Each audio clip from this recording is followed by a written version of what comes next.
Hello everyone. आज की video में बात करेंगे क्लासिफिकेशंस ऑफ रेशियो। देखिए, जहाँ तक हम अनुपातों की बात करते हैं तो अनुपातों की गणना जो की गई है वो 429 अनुपातों की गणना और विश्लेषण किए गए हैं। लेकिन इन सभी गणना करना आवश्यक भी नहीं है और नहीं इन सबकी गणना हम आसानी से कर सकते हैं और नहीं इनका समझ सकते हैं।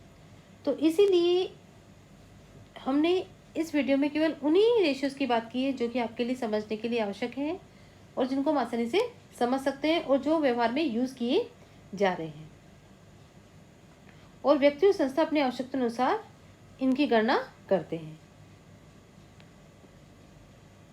यहाँ फाइनेंशियल रेशियो पत्रों पर आधारित विशिष्ट उद्देश्यों के लिए जो आवश्यक अनुपात हैं उन्हीं की गणना, विश्लेषण और इंटरप्रिटेशन ही किया गया है। उन्हीं को हम आपको समझा जा रहा है। तो अनुपातों का वर्गीकरण की बात करते हैं तो अनुपातों का वर्गीकरण 4 भागों में किया गया है। अनुपातों को 4 भागों में बांटा गया है। फर्स्ट है liquidity ratio, second solvency ratio, third activity ratio और फोर्थ है प्रॉफिटेबिलिटी रेशियो। देखिए, ये जो हमने क्लासिफिकेशन किया है दैट इज फंक्शनल और पर्पस वाइज क्लासिफिकेशन है। और एट प्रेजेंट हम बात करें तो अनुपातों के फंक्शनल जो क्लासिफिकेशन है उसको बहुत ही अच्छा और उपयुक्त माना जा रहा है। क्यों? क्योंकि इसके अंतर्गत अनुपातों का वर्गीकरण जितने भी पक्ष हैं उनकी रुचि और आवश्यकता को ध्यान में रखकर किया गया है। इसीलिए इन्हें पर्पस वाइज क्लासिफिकेशन भी कहते हैं। क्यों? क्योंकि जो एक संस्था होती है उसमें अलग अलग पक्षों का डिफरेंट इंटरेस्ट होता है। जैसे हम बात करें लेनदारों का जो इंटरेस्ट होता है वो देखा जाता है कि जो शॉर्ट टर्म सॉल्वेंसी है वो कैसी है, और जो बैंक्स है और जो फाइनेंशियल इंस्टीट्यूशन है वो ये जानते हैं, वो ये जानकारी रखना चाहते हैं कि जो इंस्टीट्यूट जो अपने संस्था है उसकी लॉन्ग टर्म सॉल्वेंसी कैपेसिटी कैसी है। साथ ही शेयर होल्डर्स प्रॉफिट में ध्यान रखना चाहते हैं कि जो संस्था है उसकी प्रॉफिटेबिलिटी कैसी है, उसकी तो वो कौन से रेशियो को जानना चाहेंगे, प्रॉफिटेबिलिटी रेशियो की। और इसी तरह जो संस्था का जो प्रबंध है, जो प्रबंध वर्ग है, वो एक्टिविटी रेशियो की जानकारी जानना चाहते हैं।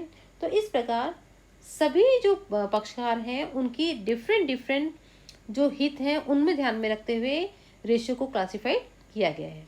तो जो लिक्विडिटी रेशियो है they measure the firm's ability to meet current obligation. It means ये अनुपात करंट लायबिलिटीज के भुगतान की क्षमता की माप करते हैं और अल्पकालीन ऋणों को चुकाने की क्षमता की जानकारी इन्हीं अनुपातों के द्वारा की जाती है।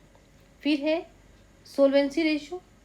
तो देखिए, सोल्वेंसी रेशियो की बात करें तो ये अनुपात संस्था में लगाई गई पूंजी और संपत्ति के उपयोग को मापने के लिए ज्ञात किए जाते हैं।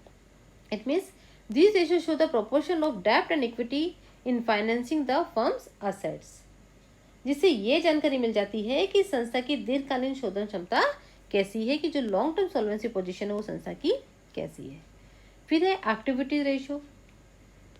एक्टिविटी रेशियो की जानकारी जो विनियोजित पूंजी और संपत्तियों जो किया गया है, जो पूंजी और संपत्ति जो विनियोजित की गई हैं उसकी उपयोग की कुशलता को मापने के लिए की जाती है। इसीलिए इन्हें एक्टिविटी रेशियो कहा जाता है। They reflect the firm's efficiency in utilising the assets, की क्या वो किस तरह से की गई हैं यूटिलाइज इसमें। फिर है profitability ratio. This ratio measures overall performance and effectiveness of the firm. जो संस्था के स्वामी हैं वो ये जानना चाहते हैं कि संस्था की जो लाभार्जन कैपेसिटी है, प्रॉफिटेबिलिटी जो कैपेसिटी है, जो परफॉर्मेंस है वो कैसी है। और ये कैसे कैलकुलेट कर सकते हैं? प्रॉफिटेबिलिटी रेशियो को कैलकुलेट करके कर सकते हैं। तो इस तरह से रेशियो एनालिसिस को 4 भागों में डिवाइड किया गया है मोटे तौर पर, और उन्हीं को हम यहाँ इसमें आगे समझेंगे। देखिए, इसके सब टाइटल और देख लेते हैं कि जो फाइनेंशियल रेशियो है, जो 4 हेड्स उनको और हेड्स में बांटा गया है।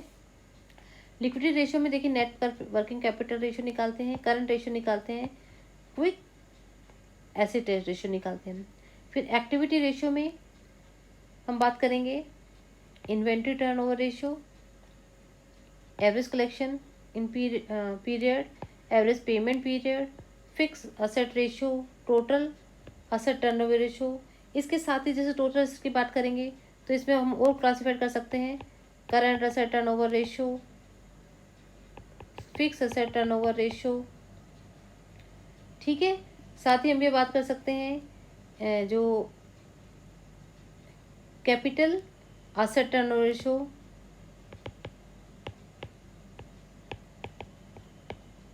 क्लियर। तो इस तरह से ये कैलकुलेट की जाती। फिर हम बात करेंगे डेप्ट रेशियो। डेप्ट रेशियो को हम बात कर सकते हैं, इसको सोल्वेंसी रेशियो भी बोलते हैं, जो हमने पहले बताया। ठीक है, अब सोल्वेंसी रेशियो में देखिए क्या क्या किया जाता है, क्या क्या कैलकुलेट किया जाएगा। डिग्री ऑफ इनडेप्टनेस, उसके साथ ही डेप्ट रेशियो, डेप्ट इक्विटी रेशियो। फिर और बात करें तो प्रोप्राइटर फंड्स कैलकुलेट किए जाते हैं। ठीक है,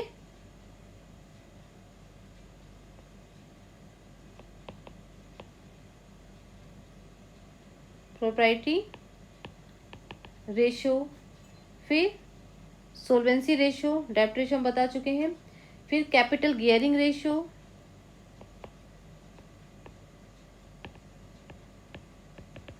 कैपिटल गियरिंग रेशियो। उसके साथ ही हम बात कर सकते हैं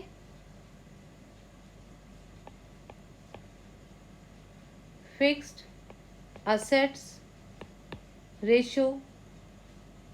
ठीक है, साथ में द एबिलिटी ऑफ सर्विस डेप्ट, फिर टाइम इंटरेस्ट अन फिक्स पेमेंट कवरेज रेशियो। तो ये सब इसमें कैलकुलेट किए जाते हैं। फिर हम आ जाते हैं प्रॉफिटेबिलिटी रेशियो की तरफ। तो जो प्रॉफिटेबिलिटी रेशियो है,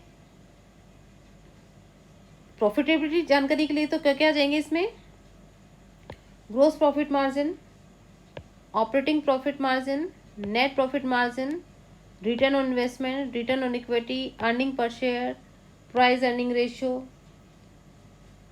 क्लियर। इसके साथ साथ हम बात कर सकते हैं